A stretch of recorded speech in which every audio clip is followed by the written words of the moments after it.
ગઈ રાત્રે આશરે 1:30 વાગ્યાની આજુબાજુ અમદાવાદ રાજકોટ હાઈવે પર સંઘાણી પાટિયા પાસે એક લક્ઝરી બસ અને ડામર ભરેલા ટેન્કર વચ્ચે અકસ્માત થયેલો, જે અકસ્માતમાં આગ લાગી જવાના કારણે, દાઝી જવાના અને ઈજાના કારણે 10 વ્યક્તિઓને ઈજા થયેલી, જે લોકોને ચોટીલા સરકારી દવાખાને લઈ ગયા અને ત્યારબાદ એમને રાજકોટ રિફર કરવામાં આવ્યા અને એના પછી 4 ડેડ બોડી અંદરથી કાઢવામાં આવી અને હાલમાં તપાસ ચાલુમાં છે.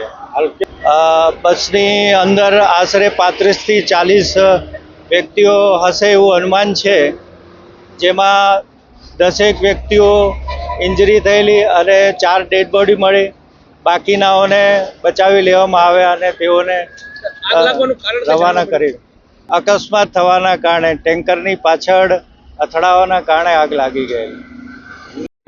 આજે મોડી રાત્રે 1:30 વાગે ચોટીલા રાજકોટ હાઈવે ઉપર સાંગાણી જે ગામ આવેલું છે ત્યાં પાટિયાની નજીક એક ખાનગી ટ્રાવેલ્સ અને ડામર લઈ જતો ડમ્પર વચ્ચે અકસ્માત થયેલો છે અને આ અકસ્માતની અંદર 4 લોકોના મૃત્યુ થયેલા છે અને જે 4 લોકોને ચોટીલા રેફરલ હોસ્પિટલ ખાતે પોસ્ટમોર્ટમ માટે લઈ જવામાં આવેલ છે. સાથે સાથે નાની મોટી જે ઇન્જરી થયેલી છે તેવા પણ 10 લોકોની ઇન્જરી થયેલી છે.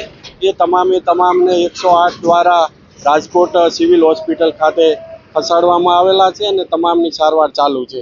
બસ અમદાવાદથી રાજકોટ સાઈડ જતી હતી અને જે આગળ જે ડમ્પર જતો હતો, જે ડામર ભરેલો, એને ડમ્પરનું પ્રાથમિક દ્રષ્ટિએ ટાયર ફાટતા એ ટાયર સળગી ગયું હતું અને પાછળની સાઈડ આ ટ્રાવેલ્સ અથડાણ્યું એવી વિગત સામે આવે છે.